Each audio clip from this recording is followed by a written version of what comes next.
Bienvenue à la présentation sommaire de EasyTime Pro.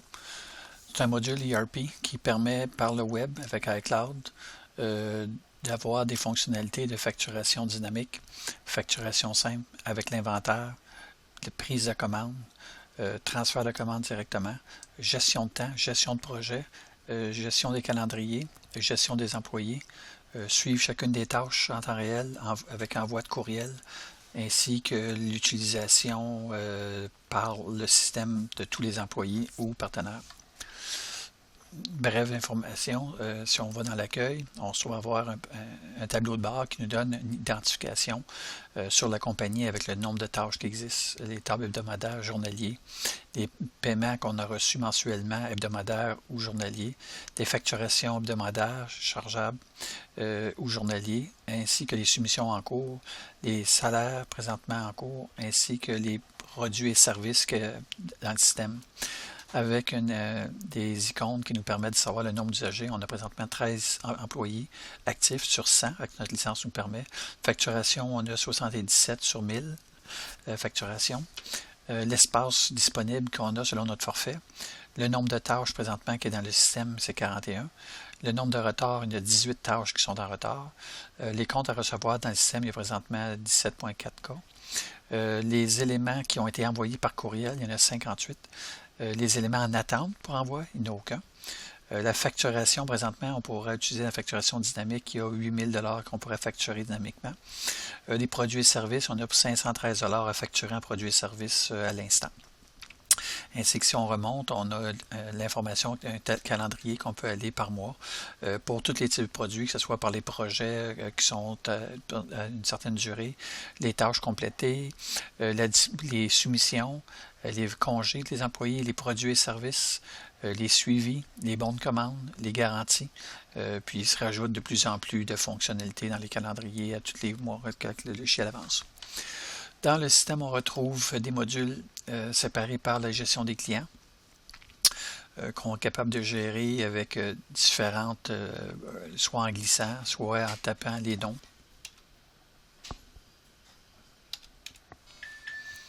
Okay. On termine avec, on a de l'information du client, on a de l'information s'il y a un véhicule, on va avoir l'information sur son véhicule, s'il est utilisé par un garage. On a l'information financière, les types de taxes qu'on fait, par les types de paiements qu'il y a. Si ce client-là est payé par un autre client, on pourrait l'associer à un tiers. S'il se trouve être un prélèvement bancaire, on a l'information de prélèvement bancaire. On a de l'information au niveau des pièces, le pourcentage qu'on fait sur les catégories de pièces qu'on a, si on a la gestion de modules d'inventaire. On a tous les facturations de nos temps, que ce soit dans nos déplacements, à quel taux qu'on va facturer le client, les taux minimum qu'on facture en déplacement, les taux d'appel de service minimum, le taux de kilométrage qu'on facture pour le déplacement. Selon les types de services, il y a plusieurs types de services dans la compagnie. Donc, ce client-là n'utilise seulement que 3. Donc, les appels de service sur le site ou à distance. Puis, le taux horaire, encore ici, ainsi que le montant minimal pour les déplacements ainsi que les taux horaires. Ça, c'est pour le niveau de la facturation, le taux horaire facturé à ce client-là spécifique. Chaque client a son propre taux. Ou c'est un taux général qu'on a donné à la compagnie sur l'actif. Le ND, c'est non disponible. Produits et services, si le client se trouve à avoir des produits et services, des abonnements, dans ce cas ici, il se trouve à avoir un abonnement au gym à 19,95 par mois. Fait qu'à tous les débuts de mois, il va y avoir une facturation qui va être générée dans un ensemble pour les clients. On pourrait aller voir l'information son taux, son abonnement, son coût, combien de temps il va durer, quand est-ce qu'il a pris son abonnement dessus. On peut relier son contrat dessus. On peut désactiver le produit. On a et tout l'information des responsables. Chez ce client-là, on pourra avoir plusieurs responsables. On a les succursales. S'il se trouve avoir plusieurs succursales, on a rénuméré toutes les succursales avec les responsables de chaque succursale.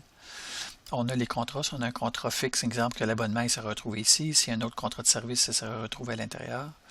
On a nos rubriques de tâches. Okay? Fait qu'on a une gestion de rubriques et de projets. Fait qu'en réalité, il y a des rubriques dans des projets et les tâches sont dans les rubriques. On les voit dans une autre vidéo pour plus d'informations. C'est un très gros module. On a toute la facturation qui a été faite par le système, que ce soit facturation simple, facturation dynamique, facturation produits et services récursive, se retrouve tout ici. On peut les trier par année, on peut aller vérifier présentement. On a l'information de la facturation à l'imprimante. On peut rajouter des codes barres, ça on le verra plus tard sur nos prochaines vidéos. On a les soumissions. Toujours si on a les modules installés, fait qu'on a les soumissions qui sont en cours. Présentement, c'est une soumission qui a été annulée, qui est en place ici, mais j'aurais pu la réactiver. On a les produits, les points de fidélité pour le client, pour chaque point vendu. Si c'est activé dans le dossier de la compagnie ainsi que le client, bien, les points de fidélité vont commencer. On a tout une gestion documentaire pour le client, fait qui nous permet d'aller consulter les documents qui ont été mis en place. Présentement, vous voyez, c'est les documents originaux. Ça, c'est le deuxième document. Fait que le dernier document, c'est toujours le document qui est disponible pour le client. Fait qu'on a de l'information du document comme tel. OK, sur un PDF, en Word, en Excel, ça n'a pas d'importance. Le système va le capturer. Le PDF, on n'a pas besoin de PDF Writer, rien. Il est intégré au même le système. Brièvement, ce qu'on a comme information après ça des clients, on a de l'information de notre fournisseur avec les mêmes types d'informations encore. Fait qu'on peut trouver à l'intérieur soit nos fournisseurs, nos manufacturiers pour les garanties ou autres. Fait que ça nous permet d'avoir encore les gestionnaires financiers, les contacts, les succursales, les certifications, la facturation, les commandes, les pièces, ainsi que les notes additionnelles qu'on met pour le fournisseur. Ou on ajoute une facture simple directement du fournisseur à mitaine. Les modes de paiement, les paiements qu'on effectue. Ou on gère une commande automatique ou l'état de compte de notre fournisseur. Ainsi de faire des suivis. On a les partenariats. Les partenaires, c'est les mondes externes de votre entreprise, mais qui ont accès à vos clients.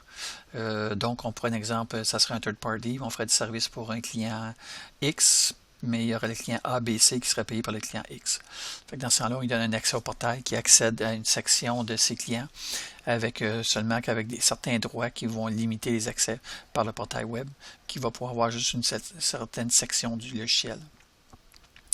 On a la gestion des employés qui nous permet d'avoir un peu tous les employés qu'on a en place avec l'information, nom, adresse, numéro de téléphone, le type, les départements, l'historique de connexion. On présente présentement les 10 dernières connexions que l'employé a faites.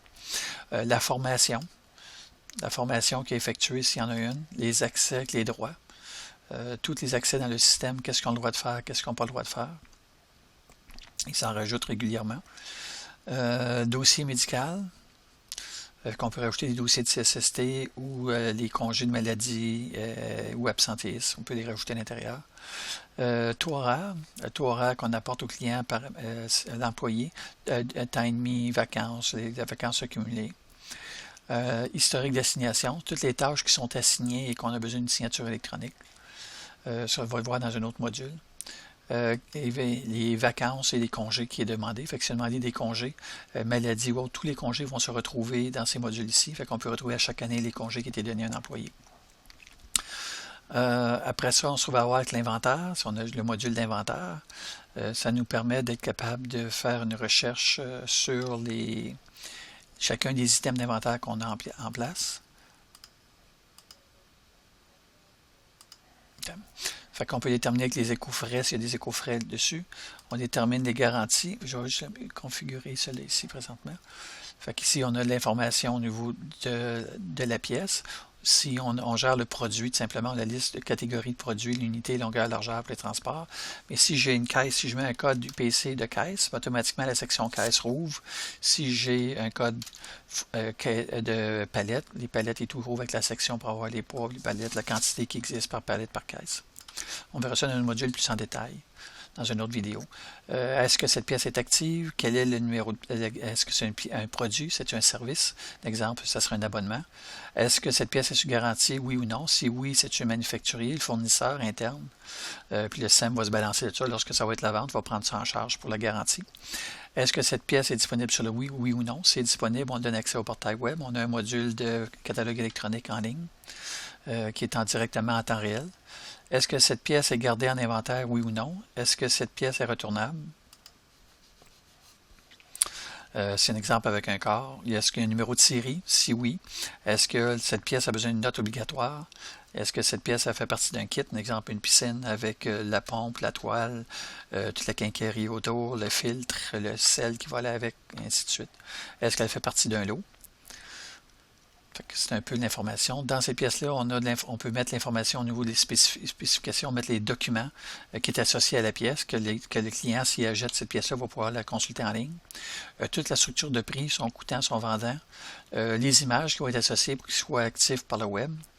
Les pièces équivalentes ou compatibles. La gestion de l'entrepôt, à quel endroit je vais trouver la pièce. L'historique, c'est le détail de la pièce qui a été retrouvée. Le fournisseur, quel fournisseur que j'ai acheté. Promotion, s'il y a une promotion qui est en cours pour cette pièce-là. Fait que ça donne une idée pour les formulaires de modules qu'on a dans le système. Ici, on retrouve le suivi au client. Fait que lorsqu'on fait une facturation, on a une gestion de suivi pour les bons d'achat, les fournisseurs, les factures de fournisseurs, les soumissions, de façon qu'on va savoir s'il y a des choses en cours. Ici, on se trouve avec les alertes qui ont besoin de notre attention. Présentement, les soumissions qui attendent une réponse de notre client. Si un client a répondu, on va recevoir un courriel ainsi que l'information que le client a répondu, que la soumission est acceptée, s'il y a un dépôt, c'était payé par PayPal ou autre. Commandes en attente, s'il y a des commandes en attente dans le système. S'il y a des commandes en réception, on les a reçues, on attend juste que la réception de marchandises pour réceptionner pour une certaine date avec un calendrier ou autre. Facturation des fournisseurs. Présentement, on a 30 factures de fournisseurs qui sont à payer. Demande de garantie en attente. On a des garanties vers un fournisseur, puis on attend un retour de garantie de fournisseur. Les gestions des tâches, ça se trouve être toutes les tâches qui sont associées à moi, qui sont dues à exécuter. On a les tâches que le responsable, je suis présentement responsable de 100 tâches, où ce que mes employés font des tâches, que je peux le valider si on fait les tâches, ça a été complété, quoi que ce soit. Ainsi que j'ai les tâches d'entreprise, fait que toutes les tâches que l'entreprise au complet, qu'est-ce qui est à venir dans le futur et qu'est-ce qui est en cours ou en développement. Ça peut être des tâches et tout qui sont sur un process annuel, fait qu'à chaque jour, vous faites de l'ouvrage, fait que la tâche va être ouverte pendant 360 quelques jours. On retrouve, de là, on va retrouver un exemple des menus travaux, puisqu'on retrouve tous les heures de travail, le suivi des tâches, la gestion des tâches, la liste des tâches à faire, la recherche des tâches, la facturation, capable de vérifier toute la facturation qui est en cours. Un exemple, je vais vous montrer brièvement, ça vient avec le module de base, que ça me permet de vérifier toutes les factures qui sont en cours présentement, si je termine ce client-là. Ça va me montrer un peu toutes les tâches, les appels de service qui étaient faits en cours, tout ce qui est à facturer présentement à l'heure actuelle. On appelle ça la facturation dynamique. Produits et services, la même chose, c'est pour sortir tous les produits qui sont en cours en date d'aujourd'hui. Recherche, pour rechercher les factures, recherche facture récursive, créer une note de crédit au client, les paiements des clients, mais on peut, dans le dossier du client, on peut faire le paiement directement et tout. On a trouvé à avoir et tout la gestion de nos clients, puis gérer la gestion des clients, c'est comme le même module qu'on avait ici au préalable. L'état de compte de nos clients. OK, fait qu'on se trouve avec l'état de compte détaillé, sommaire et l'âge des comptes des clients. Fournisseur, à peu près la même chose que le client, la gestion de nos fournisseurs, gestion des états de compte sommaire, recherche d'une facture ou paiement des factures, paiement de nos fournisseurs. Partenaire, c'est la gestion de nos fournisseurs. Article, on doit travailler notre gestion d'inventaire, justement de notre inventaire. Gestion de nos garanties. On a un module vraiment qui va gérer toutes les garanties, qui va aller dynamiquement aller chercher une pièce d'un client. Par exemple, si je termine avec mon client,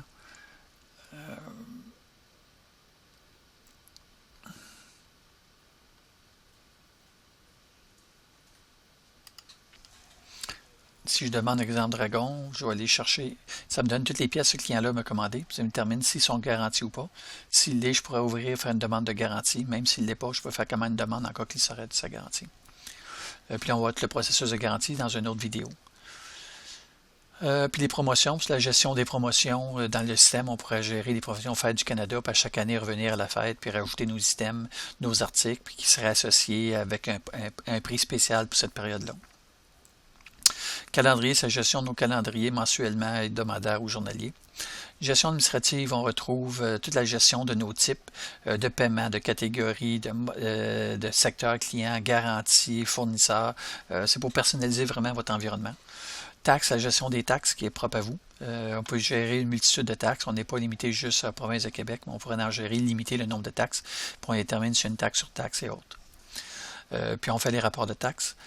Paramètres de compagnie, c'est pour la gestion des courriels. À qui qu'on envoie un courriel, exemple des soumissions. Lorsque je fais une soumission, est-ce que j'envoie la copie à le responsable de soumission, copie responsable de la facturation. Gestion des logos, on pourrait avoir 2 compagnies avec la version, puis avoir des logos français et anglais avec les slogans français et anglais. Gestion du système, c'est les paramètres du système, c'est assez exhaustif ce que ça peut faire, ça va voir dans une prochaine vidéo. On a les paramètres de gestion de nos clients, paramètres des ressources humaines. On va gérer le cumul des heures des employés mensuellement, hebdomadaire, gestion de la paye, gestion des employés individuels. On a les rapports de projet, rapports de suivi des opérations. Les messages, envoyer un message personnalisé avec l'infolettre ou autre. Accuser de réception nous permet de valider dans le système, lorsqu'on a envoyé des courriels, une facture à un client ou une soumission, quel qui a été ouvert par le client, quel qui n'a pas été ouvert. Présentement, ça me présente ceux qui n'ont pas été ouverts. Puis avec les envois qui ont été faits, ces clients-là n'ont pas fait, je pourrais renvoyer la facturation à nouveau. C'est autant pour la soumission, l'état de compte que les facturations. S'il y a un autre module qui se rajoute, tant qu'on envoie un exemple de garantie, il y aura les garanties et tout. Outils de soumission, ça me permet de voir toutes les soumissions qui sont en cours dans le système, puis je pourrais y accéder puis aller valider chaque les soumissions. Ça permet de gérer vos soumissions qui sont ouvertes depuis, par exemple en 2014, une soumission qui était ouverte qui n'a pas été fermée, fait qu'elle pourrait être annulée. On a historique de l'impression, c'est que si on a fait les chèques de fournisseurs, ça nous permet de voir tous les chèques qu'on a imprimés, etc., qu'on a gérés à l'intérieur. On gère nos comptes, mots de passe, nos paramètres personnels. L'employé va décider s'il veut l'avoir en français, en anglais ou dans quelle langue il veut avoir. Présentement, il y a 2 langues. Le système peut en gérer 3 simultanément. La version de base est fournie seulement avec le français et l'anglais. On va déterminer comment il va y avoir les informations avec l'infobulle, le temps d'ouverture des infobulles, la gestion, un exemple, lorsque la page d'accueil arrive, est-ce qu'il veut dans la gestion de client, veut-il arriver dans les paramètres, veut-il arriver dans la feuille de temps. On va déterminer comment son environnement, lui, va rouvrir. Ses calendriers, quel type de calendrier qu'il va avoir. Les clients, quel type de client par défaut qu'il va avoir activé. Fait qu'on le système gère les types de clients. Fait qu'on pourrait dire dans le service technique, on pourrait mettre service technique pour un certain type de clients, puis les employés qui servent le service technique arrêtent ces clients-là. Ça n'empêche pas d'accéder aux autres clients. Les raccourcis, ça va être les fenêtres au niveau des applications qu'elle a le droit de voir. Là, on va au module que vous avez actif, vous allez voir certains de ces modules d'apparaître. Des alertes, c'est la gestion des alertes, là, tous les alertes qu'on reçoit par courriel, ainsi que sur nos alertes ici, notre gestion de nos alertes qui est ici. Fait que là, combien de temps qu'on les laisse ouverts, puis si on les permet en ordre de nouveauté ou ancienneté. Puis le nombre de secondes qu'il faut laisser ouvert lorsqu'une alerte va rentrer. On a l'information de qui est connecté sur le système. On a l'information de la version. On a tout un système de punch qui nous permet de démarrer un punch lorsqu'on part pour aller chez un client. Fait que je pourrais déterminer que ce client-là, j'ai démarré, que je donne la tâche. Si la tâche n'existe pas, je pourrais en créer une, puis le partir dans un seul clic. Fait qu'un minimum d'informations pour partir une tâche, aller sur l'appel de service, puis la compléter lorsqu'il est terminé, puis ça va remplir la feuille de temps automatiquement. On a l'information et tout sur qui est connecté dans le système. Le nombre dans l'entreprise, avoir une multitude d'employés. Fait qu'il va nous permettre d'aller voir tous les employés qui sont en cours dans le système, qui est activé depuis les 15 dernières minutes. C'est selon votre paramètre de système que vous avez fait. Puis je peux aller consulter chacun des ouvrages qui ont été faits, puis qu'est-ce qui ont été modifiés à l'intérieur. Ça prend toujours un droit pour voir cette fonction-là. On a tout la gestion de notre feuille de temps, qui est important pour remplir un appel de service ou autre. Fait que la gestion, puis il y a plusieurs modules dans le système lorsqu'on fait des appels de service, lorsqu'on fait des garanties ou autres, qui nous permet ça s'auto-remplit automatiquement. Fait qu'on n'a pas besoin d'aller taper des temps quand on fait la garantie, quand on fait une commande non plus, une soumission non plus, une facturation non plus. Tous nos temps qu'on passe dans un appareil se fait. Fait que brièvement, on fait un survol de ce que EasyTime, les modules d'EasyTime font, que ce soit EasyTime Pro pour la gestion de temps. Il y a EasyTime Facture pour la facturation, soumission pour les soumissions, commande. On a un portail web qu'on pourrait voir sur une prochaine vidéo. Fait que ceci conclut la présentation. Merci.